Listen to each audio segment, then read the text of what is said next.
In this video, I will show you how to scan a barcode from an image using your mobile easily. Go to your browser, download Barcode 2 software, install this software. I already download the software before.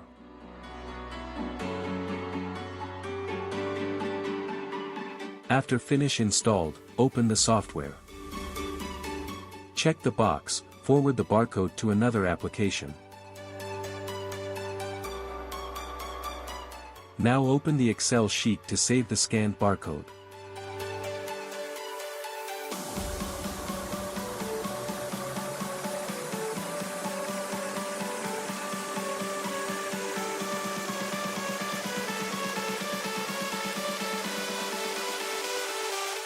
Now open your mobile and go to Play Store, search Barcode 2 and install the application.